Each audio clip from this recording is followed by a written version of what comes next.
philanthropic landscape nationally and both here in Northern California, we have to recognize that we're entering a new era.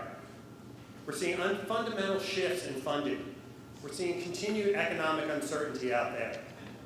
And every day we seem to hear more news about the budget wars in Washington or Sacramento and more potential cuts to the nonprofit sector. But what do all these numbers mean? What are some of the implications for philanthropy? Well, as many of you know, I'm a bit of a numbers geek. And so I actually went back and I looked at the cuts that were due to the sequester for 2013. I looked at the Department of Health and Human Services, Department of Education, and Housing and Urban Development, just those three federal agencies. And those cuts totaled more than $14.5 billion. Now, to give you a sense of how much money that is, if we were to try and offset that money with philanthropic dollars, what would we need to do? Actually, we would actually need to liquidate the assets of the Silicon Valley Community Foundation, the San Francisco Foundation, the Marin Community Foundation, and the East Bay Community Foundation. And that would only give us maybe $6 or $7 billion. So then we would actually need to liquidate the assets of the Packard Foundation, the Irvine Foundation, the Haas Union, Stewart, and Corrette.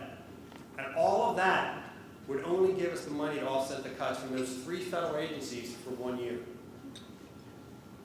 And that doesn't talk about the cuts we're seeing at the state level, the county, or local municipalities. It doesn't talk about the cuts that we're seeing for 2014, 15, and 16. So the idea that philanthropy is going to be able to respond on a dollar-for-dollar basis is just not a reality. And then, on the top of having less money available for nonprofits, government is also trying to be smarter about how it invests in the social sector. And so we're seeing trends like pay for success, which is actually helping to transition or move the risk from the government sector to the social sector. And how is philanthropy being prepared for that? We're also seeing a new wave of donors that are actually not interested in donating, but investing in social organizations. And this merging of the capital markets with the social markets is going to put tremendous pressure on those small to mid-sized organizations that are really the backbone of many underserved communities.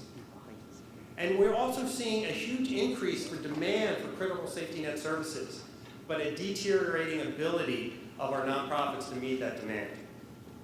So philanthropy needs to think about not only how do we solve the problem of less money, but also how do we best position nonprofits, local communities, and grant makers to succeed in this new era. So we have a couple options, two paths diverging. One, we can simply accept that there is not and will not be enough money to address the pressing social issues in our communities. We can accept less outcomes, less impact.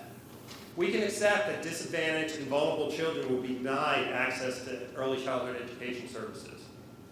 We can accept that seniors will be denied access to health care. We can accept worsening air and water quality. We can accept less arts and cultural vibrancies in our communities. We can say that it is no longer our responsibility to help move people up the ladder of economic opportunity, and that the best we can do is simply help people from falling further down. Philanthropy can retreat. Or we can choose a different path, a road less traveled.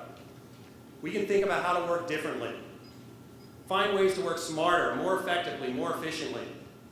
We can move beyond our silos, beyond our issue areas, beyond our geographic boundaries. We can recognize that we're all in this together. Grant makers, nonprofits, individuals, government, and local communities. All of us here at NCG, and I believe many of the people in this room here today, feel that this is not the time to step back, but to step forward. And over the past year, we have been looking to create a strategic framework that provides a vision for what is possible for philanthropy and helping to prepare the sector, both nonprofits and grant makers, for this new changing reality. And core to this new strategy is this idea of collaborative philanthropy and collective action.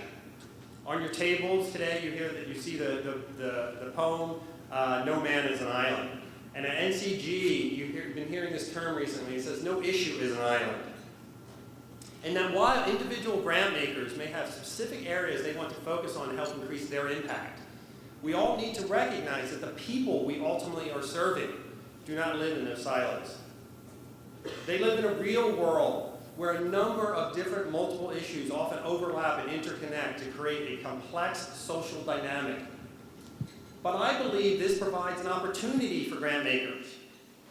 It provides us an opportunity to bring our expertise and knowledge on specific issue areas together with others in a broader arena to create comprehensive solutions and to increase the outcomes and impact that we want to see. This 2014 annual conference is really the first example of NCG moving and adapting this new strategic direction. Income inequality is a perfect example of a complex social issue that must be met through a collaborative and comprehensive framework. Today's conference will feature a number of grant makers who are addressing different aspects of income inequality. We'll have a foundation that's working with arts organizations to address the rising rental costs. We'll have a network of funders that are looking at the tax code and how it lacks incentives for low-income people to save and build wealth. Another group of funders that are helping to promote community benefit agreements. All of us at NCG firmly believe that it's only through working collaboratively, together, across issues, that we're going to create the sustainable solutions that we all want to see.